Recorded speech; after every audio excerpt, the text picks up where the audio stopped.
कौन है? आप ही तीनों ने। आप। पढ़ो।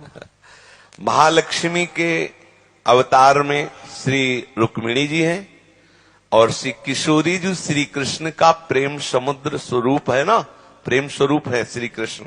उनके प्रेम समुद्र का सार रूप हमारी श्री किशोरी। किशोरी जी कोई शक्ति नहीं है, शक्ति शक्तिमान के अधीन होती है, और यहाँ किशोरी जी के अधीन ठाकुर जी हैं। जाके अधीन सदा ही सांवरो या ब्रज को सिरताज, हमारे माई श्यामा जी को राज। अगर शक्ति केवल लाडली जी होती तो शक्तिमान श्री कृष्ण के अधीन होती, जैसे माया अधीन है, जैसे रुक्मिणी जी अधीन है ठाकुर जी के।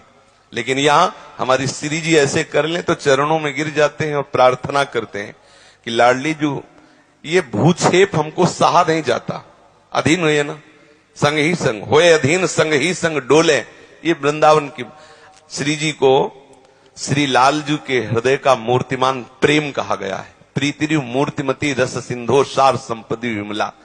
एक प्रसंग आता है ब्रजलीला के अंतर्गत कि श्री द्वारिकाधीश जी शयन कर रहे थे तो रुक्मिणी जी पंखा चल रही थी, तो देखा कि निद्रा के समय में उनके आंसू चल रहे और निकल रहा है राधा राधा राधा राधा।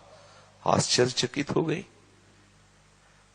जब प्रभु शुद्ध हुई बाय तो रुक्मिणी जी ने प्रश्न किया कि ये इतना राधा प्रेम आपके हृदय में, क्या हम अष्टपट रानियों में या रानियों में कोई ऐसी सुंदरी नहीं, कोई ऐसा नहीं?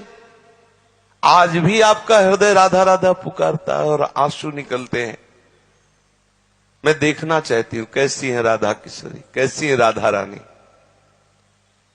ठाकुर जी ने कहा जब कभी वो कृपा करेंगे, ऐसा अवसर देंगी तो आपको दर्शन हो जाएंगे। तो एक बार सूर्य ग्रहण पड़ा तो समस्त ब्रजवासी परिकर भी कुरुक्षेत्र में सब गए हुए थे। तो वहां ऐसा ब्रज लीला के अंतर्गत आता है कि वहां नंद बाबा, यशोदा जी, वृषभान जी, कीर्ति मैया, तो इधर लाडली जी और सब पूरा ब्रजवासी परिकर। तो ठाकुर जी मिलने आए, तब रुक्मिणी जी ने प्रार्थना की हम भी चलें। बोले नहीं, पहले आदेश लेते हैं किशोरी जी से। तो किशोरी जी से कहा कि रुक्मिणी जी आदि दर्शन करना चाहती, तो उनका जैसे आपकी प्रसन्नता आदेश हुआ।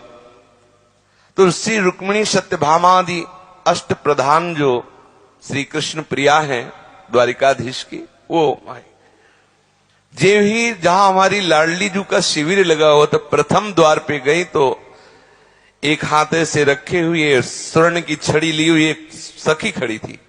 उसे देखते ही सब आश्चर्यचकित हो गई, सबने प्रणाम किया कि किशोरी जी यही होंगी, क्योंकि इतनी सुंदर। तो उन्होंने कहा स्वामी जी अंदर है। तब उनको लगा कि ये उनकी दासी है। कैसी दासी है श्री जी की? लक्ष्मी कोटि विलक्ष लक्षण लसल लीला किशोरी सतई राराध्यम ब्रज मंडलेति मधुरम राधाभिधानम परम। करोड़ लक्ष्मियों को मूर्छित कर दे ऐसी सुंदर राधा दासी है किशोरी जी, नहीं ऐसी राधा दासी है। अब वो जब 7 जो दरवाजे थे उसके अंतःपुर में हमारी लाडली जी विराजमान थी। जब दूसरे में गई तो देखा अद्भुत कांति और सखी विराजमान। तो सर ये जरूर किशोरी जी, जय ही प्रणाम किया उनका स्वामी जी। तो और आश्चर्यचकित हुई, मतलब जिनकी दासियां ऐसे वैभव वाली, ऐसी महासुंदरी। आखिरकार जब 7वीं ड्योढ़ी पार की तो आंखों में कुछ दिखने न लगा, अपार तेज ही केवल। पीता अरुणच्छय मनंत तडिल लताभाम। मानो अनंत बिजलियां, 1,00,000 2,00,000 करोड़ नहीं, अनंत बिजलियां एक साथ उदित हो गई हो, ऐसी लाडली जू के श्री अंग से कांति प्रकट होती। पीता अरुणच्छय मनंत तडिल लताभाम, अनंत बिजलियों जैसी कांति। अब वो सब विकल हुई, तब सखियों ने कृपा की। फिर वो श्री जी के तेज को चीरकर उनके नेत्र श्री जी तक पहुंचे, अर्थात उस तेज को पार करने के लिए श्री जी की सहचरियों की कृपा उन पर।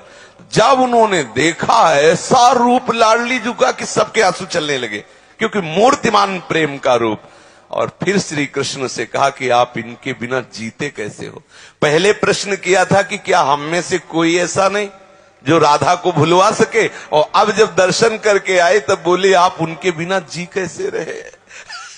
तो हमारी श्री जी की होड़ कोई है, सब श्री जी के ही अंश से, लेकिन हमारी लाडली जो महाराज की कोई होड़ कर सके। श्री स्वामी हरिदास जी कहते, पाछे न होती अब हूं आगे हूं न हो है, ये गत अद्भुत रूप की और की हो रहे। हरिवंश महाप्रभु कहते, देवलोक भूलोक रसातल सुनि कवि कुल मत डरिए, सहज माधुरी अंग अंग की कही कासो पट तरिए, देखो माई सुंदरता की। श्री जी तो श्री जी कोई शक्ति नहीं, शक्ति